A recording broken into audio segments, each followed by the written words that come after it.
सृष्टि बचपन से ही दिखने में सुंदर नहीं थी, लेकिन अमीर बाप की बेटी सृष्टि पर उसकी माँ जान छिड़कती। मेरी बेटी कितनी प्यारी है, भगवान सबको सृष्टि जैसी बेटी दे। सृष्टि धीरे धीरे बड़ी होती है।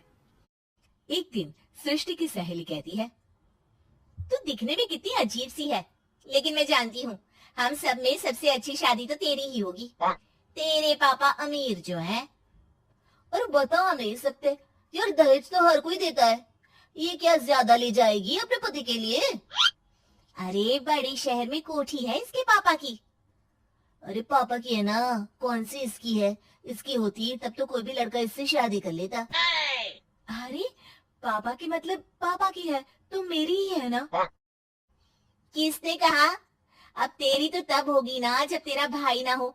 वैसे भी शादी के बाद सारी प्रॉपर्टी भाई के नाम होती है।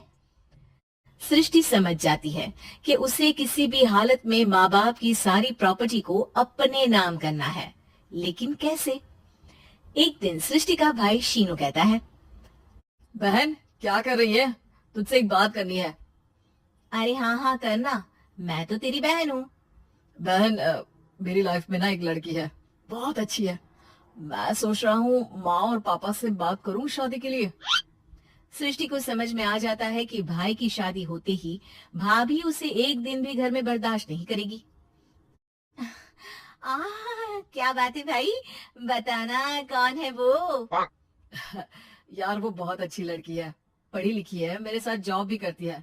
बस एक प्रॉब्लम है। प्रॉब्लम? क्या प्रॉब्लम है भाई? यार वो शादीशुदा है, लेकिन उसके पति ने उसे सिर्फ इसलिए छोड़ दिया क्योंकि उसके माँ बाप दहेज नहीं दे पाए। सृष्टि ये सुनकर न जाने क्यों खुश हो जाती है। अरे भाई तो क्या हुआ, लड़की तुझे तो पसंद है ना? शीनू को लगता है कि बहन उसे समझ रही है। वो इस बात से अनजान होता है कि उसकी बहन की मंशा पूरा घर हड़पने की है। सृष्टि अपनी माँ से कहती है, मम्मी मुझे तो बहुत चिंता है, पता है शीनू क्या कर रहा है? अरे क्या कर रहा है, वो तो काम पर जाता है और वापस घर आता है। नहीं ना माँ, वो यही तो नहीं कर रहा, बाकी सब कर रहा है।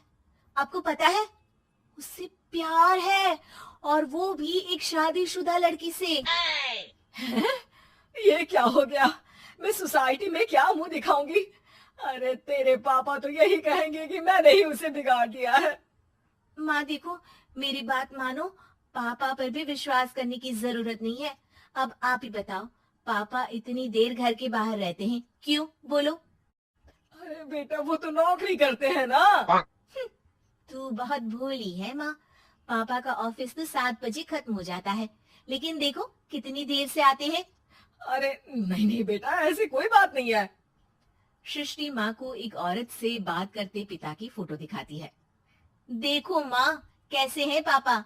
मैं ना कहती थी कि पापा सही नहीं है। मैं तेरे पापा से बात करूंगी, दे फोटो मुझे। ओ माँ, वो तो डिलीट हो गई। लेकिन चल, तूने तो देख लिया ना, पापा से बाद में बात कर लेना, और हाँ मेरा नाम बिल्कुल मत लेना। हाँ माँ। अब क्या था, सृष्टि की माँ और पिता के बीच झगड़ा होना शुरू हो जाता है। सृष्टि के मन में क्या चल रहा था कोई नहीं जानता था। एक दिन, माँ सृष्टि के लिए एक लड़का देखा है, वो लोग शाम को उसे देखने आने वाले हैं। और हाँ माँ, एक खुशखबरी, मैं और पापा मिलकर एक नया बिजनेस ट्राई कर रहे हैं। शाम को लड़का आता है, सांवले रंग का। सृष्टि को तो बिल्कुल भी पसंद नहीं आता। लड़की की माँ कहती है, लड़की का चेहरा तो कोई खास नहीं, लेकिन अगर मेरे बेटे को आप लोग सेटल कर दें तो मैं उसकी शादी आपकी बेटी से करवा दूं। सृष्टि को लड़का बिल्कुल पसंद नहीं था। उसे भाई पर गुस्सा आ जाता है। लड़के वालों के जाने के बाद कहती है, माँ देखा, शीनू मेरे लिए कैसा लड़का लेकर आया, न दिखाने लायक न सुनने लायक, सेटल भी नहीं, वो भी हम करे।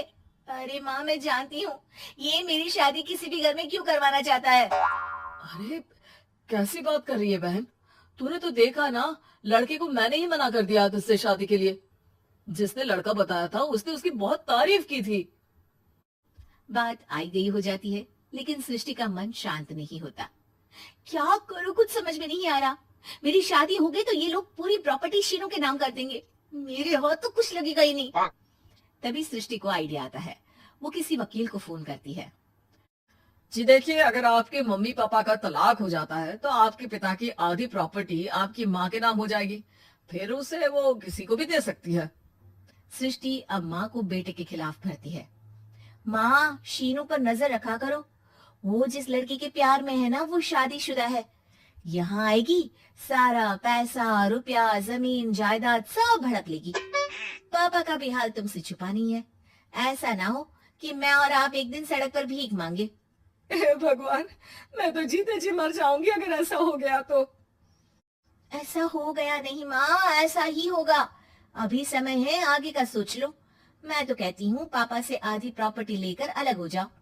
पापा की आधी प्रॉपर्टी भी हम लोगों को अगर मिल जाती है ना तो अगले 7 जन्म सफल समझो।